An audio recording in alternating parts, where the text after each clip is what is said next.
Kung kayo po ay nasa edad 60 pataas na ngayon, malaki ang posibilidad na sa sandaling ito mayroong isang pagkain sa loob ng inyong refrigerator na pinaniniwalaan ninyong elixir o gamot para sa kalusugan sa buong buhay ninyo. Ngunit ang nakakagulat na katotohanan ay ito pala mismo ang tahimik na nagdadala ng panganib sa inyong utak habang kayo ay natutulog. Walang pananakit ng dibdib, walang anumang warning sign o babala. Basta na lamang paggising ninyo, isang umaga maaaring nauutal na kayo magsalita, hindi maigalaw ang braso o humihirap ang inyong paglalakad. Ako po si Dr. Jose Garcia, mahigit 30 taon nang nangangalaga ng kalusugan ng puso at ugat sa Pilipinas at Amerika. Sa tagal ng aking karanasan, napakarami ko nang nakitang pasyente na ganito ang sinapit. Ang nakakagulat ang sanhi ay hindi sigarilyo o fast food, kundi mga gulay na sa tingin natin ay walang masamang dulot. Opo, tama ang inyong narinig. May mga gulay na maaring magdulot ng mapanganib na reaksyon sa katawan ng mga may edad, na lalo na kung kakainin sa maling oras o isasabay sa mga gamot na iniinom araw-araw. Madalas nating natutunan na ang gulay at halaman ang susi sa kalusugan at halos nagsisilbing gamot. Pero may isang katotohanang bihirang banggitin para sa mga senior citizen, ang ilang gulay ay maaaring maging double-edged sword o patalim na may dalawang talim. Maaari nilang patasin ang panganib ng pagdurugo sa utak-brain hemorrhage, pagbuo ng blood clots o bigla ang pagtaas ng presyon ng dugo. Sa video na ito ngayong araw, dito sa araw-araw na sigla, ibabahagi ko sa inyo ang 9 na karaniwang gulay na maaaring lihim na nakakaapekto sa inyong utak. Kasabay nito, ituturo ko ang tamang paraan ng pagkain upang ma-enjoy nyo pa rin ang inyong mga paborito ng ligtas at hindi ito maging panganib. Lalo na ang huling gulay na ipapakilala ko ito ay kinakain ng karamihan sa mga nakatatanda linggo-linggo, ngunit ito rin ang maaring pinakamapanganib sa lahat. At sa bawat gulay, ipapaliwanag ko ng detalyado kung paano ito dapat kainin ng tama at malusog, lalo na ang paraan para maiwasan ang panganib na magdulot ito ng stroke. Bago tayo magsimula, kung hindi pa kayo nakasubscribe sa ating channel na Araw-Araw na Sigla, pakipindot ang subscribe button at ang notification bell. Sa ganitong paraan, hindi ninyo mapapalampas ang mga praktikal na payong pangkalusugan. At kung sa tingin nyo ay makakatulong ang nilalamang ito, mag-iwan ng numerong dato sa comments. At kung hindi naman sapat o hindi kayo sang-ayon, mag-iwan ng numerong 0 upang matulungan nyo akong mapabuti pa ang ating susunod na talakayan. Ngayon, alamin natin ang unang gulay. Maniniwala ba kayo?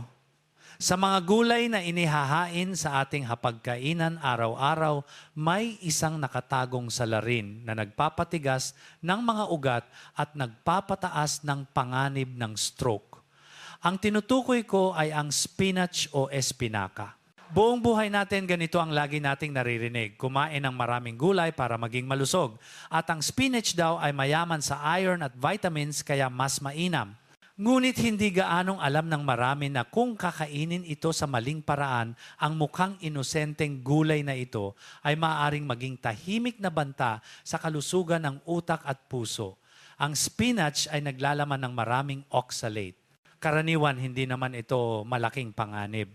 Ngunit kung ito ay sasabayan ng calcium o mataas na dose ng vitamin D supplements na halos lahat ng nasa edad 60 pataas ay iniinom para iwas osteoporosis ang oxalate, ay makikipagsanib sa calcium at bubuo ng maliliit na kristal. Kapag naipon ang mga kristal na ito sa loob ng mga ugat sa paglipas ng panahon, ang mga ugat ay mawawalan ng elastisidad, parang tubo ng tubig na binalot ng kalawang o calcification.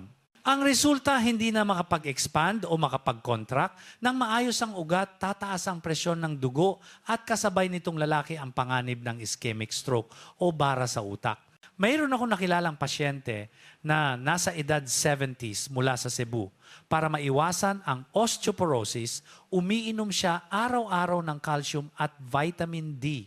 Dahil naniniwala siyang cure-all o gamot sa lahat ang gulay, halos araw-araw siyang kumakain ng ginisang spinach o nilagang spinach.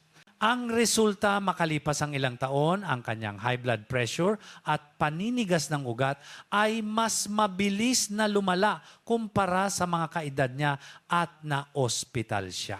Hindi ito dahil sa hindi malusog ang kanyang pamumuhay, kundi dahil sa paniniwalang mas maraming gulay, mas mabuti na kalimutan niya ang tamang kombinasyon ng pagkain. Ano ang dapat gawin?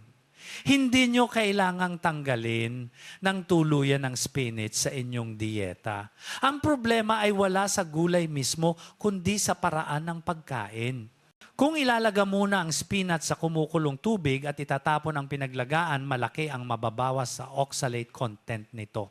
Mas mahalaga, huwag itong sabayan ng pag-inom ng mataas na dose ng calcium o vitamin D. Maglaan ng ilang oras na pagitan at kumain lamang ng katamtamang dami. Sa ganitong paraan, makukuha nyo ang nutrisyon nang hindi inilalagay sa panganib ang inyong mga ugat. Pangalawang gulay. Alam nyo ba na ang tinatawag na superfood na ito na laging pinupuri ay maaaring maging double-edged sword para sa utak at ugat? Ang tinutukoy ko ay ang broccoli. Ang malutong at masustansyang berdeng gulay na ito ay pinaniniwalaan ng marami na panlaban sa kanser at pagtanda. Gayunpaman, pagkalampas ng edad 60, lalo na sa mga umiinom ng anticoagulants o pampalabnaw ng dugo, ang broccoli ay maaaring maging kaibigan at kaaway ng sabay. Ang broccoli ay napakayaman sa vitamin K. Karaniwan, ang vitamin K ay mahalaga sa pagkontrol ng blood clotting o pagbuo ng namumuong dugo para hindi magtuloy-tuloy ang pagdurugo kapag nasugatan. Pero kung kayo ay umiinom ng warfarin o iba pang pampalabnaw ng dugo, ang vitamin K ay nagiging sensitibong elemento. Kung sosobra ang kain ng broccoli, maaaring lumapot ang dugo, madaling mamuo ang blood clots at tumaas ang panganib ng stroke. Sa kabaligtaran, kung bigla nyo namang ititigil ang pagkain ng broccoli, maaaring maging sobrang labnaw ang dugo na pwedeng mauwi sa internal bleeding o pagdurugo sa utak. Naaalala ko ang isang 68 anyos na pasyente mula sa Quezon City. Pagkatapos siyang lagyan ng stent sa puso, uminom siya ng pampalabnaw ng dugo araw-araw, pero hindi regular ang kanyang pagkain. May mga linggo na sunod-sunod siyang kumakain ng broccoli ng 3,004 na beses. At may mga linggo na hindi siya kumakain ito. Ang resulta, ang kanyang blood clotting levels, INR, ay paiba-iba, minsan sobrang taas, minsan sobrang baba. Minsan, bumagsak ang kanyang blood levels na halos mawalan na ng kontrol at muntik na siyang isugod sa emergency room. Hindi ito dahil may problema sa gamot, kundi dahil sa hindi pare-parehong pagkain. Ang solusyon ay simple lang. Hindi kailangan ipagbawal ang broccoli at hindi rin kailangan kumain ng sobra. Ang pinakamahalaga ay ang pagpapanatili ng consistency o pagiging pare-pareho. Kung kumakain kayo ng broccoli 2 hanggang 3 beses, bawat linggo panatilihin ang ganoong pattern. Huwag iyong sa isang linggo ay marami, tapos sa susunod ay wala. At huwag kalilimutan anumang pagbabago sa dieta, lalo na kung may maintenance na gamot sa dugo, ay dapat ikonsulta sa inyong doktor. Ang pangatlong gulay ay karaniwang pangsalad, ang lettuce. Nakasanayan nating isipin na ang lettuce salad ay magaan sa tiyan at mabuti sa puso. Pero mahirap paniwalaan na ang pagkain ng lettuce salad sa gabi ay maaaring maging sanhi ng paglapot ng dugo habang natutulog. Pero sa totoo lang, hindi bihirang mangyari ito. Ang romaine lettuce ay malutong at presko, kaya marami ang naglalagay nito sa salad at ginagawang pamalit sa kanin para makatulog nang mahimbing pumayat at maging malusog ang ugat. Pero ang hindi alam ng marami ang gulay na ito ay may mahinang diuretic effect o pampaihi. Lalo na kung kakainin ito bago matulog sa gabi, mapipilitan ng katawan na maglabas ng mas maraming tubig. Ang resulta, maaaring ma-dehydrate o kulangin sa tubig ang katawan sa magdamag. Kapag kulang sa tubig, lumalapot ang dugo at humihirap ang daloy nito sa ugat na lumilikha ng kapaligiran kung saan madaling mamuo ang blood clots. May isa akong pasyenteng 72 anyos na nakatira mag-isa. Para simple ang hapunan niya ay laging isang pinggan ng lettuce salad. Naniniwala siyang ito ay magaan at malusog. Pero habang tumatagal, dumalas ang kanyang pag-ihi sa gabi nokturya at paggising sa umaga ay nahihilo siya at mabigat ang pakiramdam. Sa pagsusuri, tumaas ang viscosity o lapot ng kanyang dugo at nasa panganib na siya ng stroke. Ang nakakagulat, hindi siya naninigarilyo at hindi malakas uminom ng alak. Ang sanhi ay nanggaling sa tila walang malay na ugali sa pagkain. Ano ang dapat gawin? Hindi kailangang itigil ang lettuce. Ang issue ay nasa oras ng pagkain. Kung kakainin ito sa tanghalian o maagang hapunan, may sapat na oras ang katawan para mag-metabolize at mapalitan ang tubig, kaya hindi ito nakakasama. Pero iwasan ang pagkain ito bilang pamalit sa kanin. Kapag late na sa gabi, lalo na kung sasabayan ng kaunting alak bago matulog dahil mas delikado iyon. Ang punto ko ay ganito, ang inaakala nating malusog ay maaaring totoo lamang sa tiyak na sitwasyon. Ang lettuce sa tamang oras ay nagpapagaan ng katawan at nagpapaganda ng daloy ng dugo.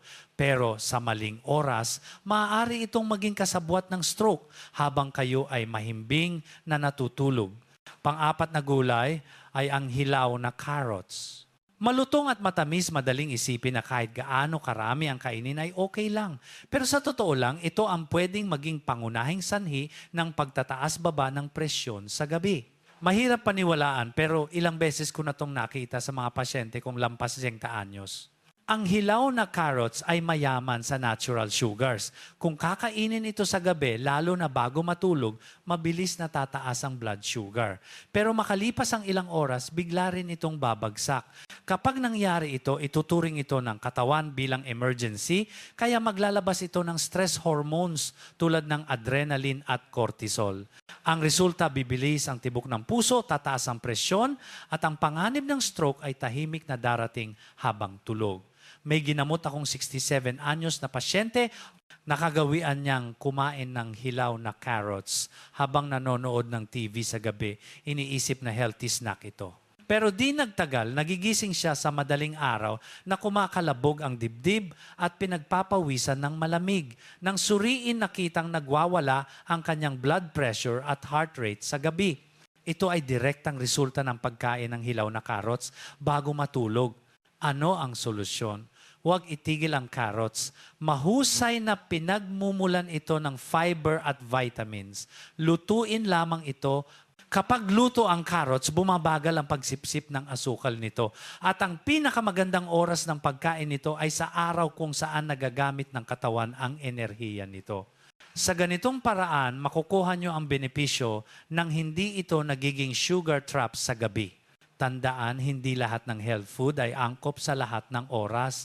Ang carrot sa umaga ay pampalakas, pero ang hilaw na carrot sa gabi ay pabigat sa puso. Mga kababayan, ang panglimang pagkain na nais kong banggitin ay ang bawang. Medyo mahirap paniwalaan dahil ang bawang ay pangunahing sangkap sa ating kusina. Pero ang bawang ay pwedeng maging panangga sa sakit ng puso at pwede ring maging patalim na nagbabanta sa buhay. Hindi ito pananakot lang, marami na akong nakitang na ospital dahil sa maling paggamit ng bawang. Ang bawang ay may alisin, isang sangkap na napakalakas na natural na pampalabnaw ng dugo. Karaniwan, nakakatulong ito na maiwasan ang blood clots at protektahan ang puso. Pero kung kayo ay umiinom ng warfarin o iba pang blood thinners, ang kombinasyong ito ay delikado. Maaaring maging sobrang labnaw ang dugo na magdulot ng pagdurugo sa utak o sa tiyan. Kung hindi ito maaagapan, maaari itong ikamatay. Isang 70 anyos na pasyente ang naniwalang ang pagkain ng hilaw na bawang araw-araw ay lilinis sa kanyang dugo at iiwas sa sakit sa puso. Pero nakalimutan niyang may iniinom siyang pampalabnaw ng dugo matapos lagyan ng stent sa puso. Isang araw dumanas siya ng matinding sakit ng tiyan. Sa ospital na tuklasang may malalang pagdurugo sa kanyang sikmura. Mabuti na lang at naagapan pero kung nahuli ng kaunti, baka nawala na siya. Ang nakakalungkot, akala niya ay gumagawa siya ng mabuti para sa kalusugan, pero itinutulak pala niya ang sarili sa bingit ng kamatayan. Ano ang solusyon? Hindi kailangang iwasan ang bawang dahil mahalagang sangkap ito. Tandaan lang kumain ng katamtaman at huwag abusuhin. Lalo na kung may iniinom na gamot sa dugo, kumonsulta sa doktor. Ang maikling pakikipag-usap sa doktor ay makapagliligtas sa inyo sa panganib. Pang-anim ay ang sibuyas. Halos lahat ng kusina ay may sibuyas.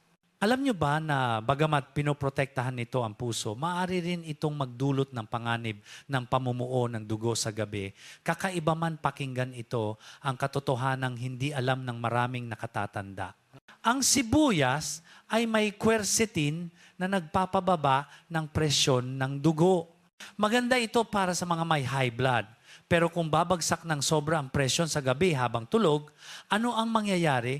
Agad na pakikitidin ng katawan ang mga ugat para mapanatili ang daloy ng dugo. Ang biglaang pagkirot o constriction na iyon ay lumilikha ng kondisyon para mamuo ang blood clot. Ito ang dahilan kung bakit marami ang nai-stroke habang natutulog. Ang aking ina nung nasa Amerika pa ay mahilig sa sibuyas.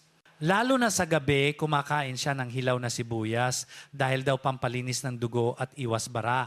Pero madalas niyang sabihin, kapag bumabangon siya para umihi sa gabi, nahihilo siya at muntik nang matumba. Sa check-up, nakitang sobrang bumababa ang kanyang nighttime blood pressure at pagkatapos ay nagre-react ang katawan sa pamamagitan ng matinding constriction ng ugat. Tumaas tuloy ang clotting risk. Dapat bang itigil ang sibuyas? Hindi. Mahalaga pa rin ito at mayaman sa antioxidants. Ang tama ay kumain nito sa tanghalian o hapon kung kailan aktibo ang katawan. Huwag masyadong kumain ito sa gabi lalo na kung may sakit sa puso o umiinom ng gamot sa high blood. Pampito, mahuhulaan nyo ba? Ito ay ang mais. Mukhang malusog, matamis at pamilyar, pero ang mais ay parang gomang humihila at bumibitaw sa inyong ugat sa utak. Mahirap paniwalaan pero ito ang babala ko. Ang mais ay puno ng starch o gawgaw, halos katulad ng puting kanin. Kung kakainin ito lalo na sa gabi, mabilis tataas ang blood sugar at mabilis ding babagsak. Ang paulit-ulit na pagtaas-baba na ito ay nagdudulot ng stress sa mga ugat na parang nagkakaroon ng maliliit na bitak sa loob. Sa katagalan ng mga bitak na ito ay nagiging mitsa ng stroke o transient ischemic attack TIA, ang tinatawag na minor stroke. Ang pagkakamali ng marami ay ginagawa itong gulay o side dish kasabay ng kanin. Pero sa totoo lang, ang mais ay carbohydrate o kanin din. Kaya kung kakain ng mais, ituring itong pamalit sa kanin at huwag nang dagdagan pa ng kanin. Ang panganib ay wala sa mais mismo, kundi sa paano natin ito ginagamit. Kung kakainin ito bilang diet food at kakainin ng walang humpay, pinagbabayad nyo ang inyong mga ugat nang hindi nyo namamalayan. Pangwalo, narinig nyo na ba ang tungkol sa asparagus? Tinatawag itong hari ng mga gulay, masarap at sosyal at mabuti raw sa puso. Totoo yun, pero kalahati lang ng kwento. Dahil sa totoo lang, kung kakainin ng asparagus sa maling oras, maaari itong maging kasabwat sa pagbabara ng ugat sa utak. Ang asparagus ay natural diuretic o pampaihi. Ibig sabihin, kung kakainin sa gabi, pabalik-balik kayo sa banyo, tuwing iihi, nawawalan ng tubig ang katawan. Kapag na-dehydrate sa gabi, lumalapot ang dugo at bumabagal ang daloy. Ito ang perpektong kondisyon para sa blood clot. Kapag pumunta ang clot sa utak, stroke ang kasunod. Kung kakain kayo ng maraming asparagus sa gabi, gigising kayo ng 3 tampor na beses para umihi at sa umaga ay hilo at pagod kayo. Ito mismo ang oras na pinakamadalas mangyari ang stroke. Hindi kailangang itigil ang asparagus. Masustansya ito. Ang susi ay oras. Kainin sa umaga o tanghalian at uminom ng maraming tubig. Ganoon kasimple. At ngayon, ang huling gulay. Marahil ay halos lahat ng pamilyang Pilipino ay mayroon ito sa refrigerator at kinakain linggo-linggo, ang kamatis. Ang hindi alam ng marami, ang kamatis at ang mga kamag-anak nitong gulay ay maaaring magdulot ng reaksyon na kahawig ng sintomas ng stroke. Oo, may kamatis sa halos lahat ng refrigerator. Juice sa umaga, sahog sa ulam o kasama sa ensalada. Ang kamatis, talong sili at patatas, mga nightshade vegetables, ay itinuturing na kaibigan ng kalusugan. Pero ang totoo kung mali ang pagkain, pwedeng mag-react ang katawan na parang na-stroke. Ang mga ito ay may solanine, histamine at tyramine. Sa mga bata, okay lang ito. Pero sa mga may edad na nawawalan na ng elastisidad ang ugat, ang mga sangkap na ito ay pwedeng magdulot ng pamamaga, paninikip ng ugat at electrolyte imbalance. Ang resulta, sakit ng ulo, pagod, pananakit ng kalamnan at minsan ay pagkautal mga sintomas na kamukha ng stroke. May pasyente ako sa Makati, si Mang Pedro, 72 anyos. Bigla siyang nautal at nahilo, akala niya stroke na kaya isinugod sa ospital. Sa pagsusuri, ang dahilan pala ay ang pagkain niya ng 2 bowl ng tomato salad at french fries patatas ng sunod-sunod nung gabing iyon. Hindi kailangan tanggalin ang kamatis o patatas. Mayaman sila sa vitamins. Ang sikreto ay lutuin sila at huwag kumain ng sobra sa isang upuan, lalo na sa gabi kung kailan sensitibo ang katawan. Halimbawa, ang sinigang na may kamatis sa tanghalian ay mainam, pero ang hilaw na kamatis sa gabi ay pwedeng maging problema. Ang kaaway ng kalusugan ay minsan nasa pagkaing nakasanayan na natin. Ang tamang kaalaman ang susi para maprotektahan ang inyong utak at puso. Kung nanonood pa kayo hanggang ngayon, nais kong dagdagan ang paalala tungkol sa mga pagkaing napakalapit sa puso nating mga Pilipino na nagpapataas din ng risk ng stroke. Paglampas ng 60, marami sa atin ang sanay sa mga tradisyonal na pagkain. Maalat na ulam tulad ng bagoong tuyo o daing, isang shot ng alak, kasama ang barkada at mga herbal supplements tulad ng ginseng. Magsimula tayo sa bagoong tuyo, daing at iba pang inasnan o binurong pagkain. Ito ang mga pampagana sa hapagkainan ng Pinoy. Pero halos walang pumapansin na ang isang platito nito ay may sobrang taas na sodium o asin. Ang asin ay humahatak ng tubig sa dugo kaya tumataas ang presyon. Kapag nagtagal ito ay nagiging hypertension, ang tahimik na pumatay sa mga ugat sa utak. May mga pag-aaral na nagsasabing ang fermented foods ay may probiotics. Totoo yon. Pero natatabunan ng sobrang asin ang benepisyong iyon. Ang golden rule ng mga cardiologists, bawasan ang asin. Kahit kalahati lang ang ibawas nyo sa asin, malaki na ang ibababa ng panganib nyo sa stroke. Hindi ko sinasabing wag na kumain ng bagoong o tuyo. Bahagi yan ng kultura natin. Ang issue ay paano natin kainin. Bawasan ang dami at sabayan ng maraming sariwang gulay at prutas para mabalanse. Ang pagbabawas ng alat ay regalo nyo sa inyong puso. Pangalawa, ginseng at mga herbal supplements. Maraming Pinoy ang umiinom ng ginseng tea o mga herbal capsules para lumakas ang katawan at luminaw ang isip. Totoong may benepisyo ito. Pero may panganib ang ginseng ay maaaring makipagsagupaan sa mga gamot, lalo na sa mga blood thinners. Kung sasabayan ng ginseng ang gamot sa puso, maaaring mawalan ng bisa ang gamot o kaya naman ay sobrang lumabnaw ang dugo. May nakilala akong lolo na pagkatapos operahan sa puso, uminom ng ginseng dahil sabi ng kaibigan ay pampalakas daw. Ang resulta, naging delikado ang lagay ng dugo niya. Hindi masama ang ginseng, pero kung may maintenance kayo sa puso, magtanong muna sa doktor. Pangatlo, toyo patis at mga sausawan. Isipin nyo ang inihaw na baboy o isda na walang sausawan, parang matabang, di ba? Pero ang mga sausawang ito, ang pinakamalaking pinagmumula ng asin na hindi natin namamalayan. Ang sobrang asin ay nagpapataas ng presyon at sumisira sa ugat. Sabi ng mga doktor, kahit konting bawas lang sa alat, ay malaki ang tulong sa puso. Masasanay din ang dila nyo sa hindi maalat sa loob lang ng ilang linggo. Gumamit ng kalamansi sili o bawang pampalasa sa halip na purong toyo o patis. Pang-apat, alak at beer. Tagaypapare. Ito ang kasiyahan ng mga kalalakihan. Akala natin ay pampatulog o pamparelax lang. Pero ang totoo, ang alak ay direktang nakakaapekto sa utak at puso. Pinagwawala nito ang tibok ng puso at presyon ng dugo. Sa mga may edad na, Ang pabago-bagong presyon ay parang bagyo sa loob ng katawan. At kung may iniinom kayong gamot, bawal na bawal ang alak dahil sisirain ito ang bisa ng gamot. Hindi naman kailangang bawal lahat pero dapat ay minimal o kakaunti lang at may basbas ng doktor. Ang tunay na kasiyahan ay nasa kwentuhan, hindi sa dami ng naiinom. Mahalagang tandaan, ang sikreto ay hindi sa ano ang kinakain, kundi sa paano ito kinakain. Bawasan ang asin, mag-ingat sa herbal supplements, kontrolin ang sausawan at hinay-hinay sa alak. Ngayon, marahil ay nagtatanong kayo, paano na kami kakain para maging ligtas at masaya pa rin? Narito ang aking regalo sa inyo, ang 4 na smart habits para sa edad 40 pataas. Smart timing iyayon ang pagkain sa oras. Sa umaga at tanghalian kailangan nyo ng enerhiya para kumilos. Kumain ng masustansyang kanin tulad ng brown rice, isda o manok, pero sa gabi kailangan ng magpahinga ng tiyan. Hapunan mas magaan, mas kaunti at iwas sa maalat. Iwasan ang bagoong tuyo o matatamis na pagkain sa gabi.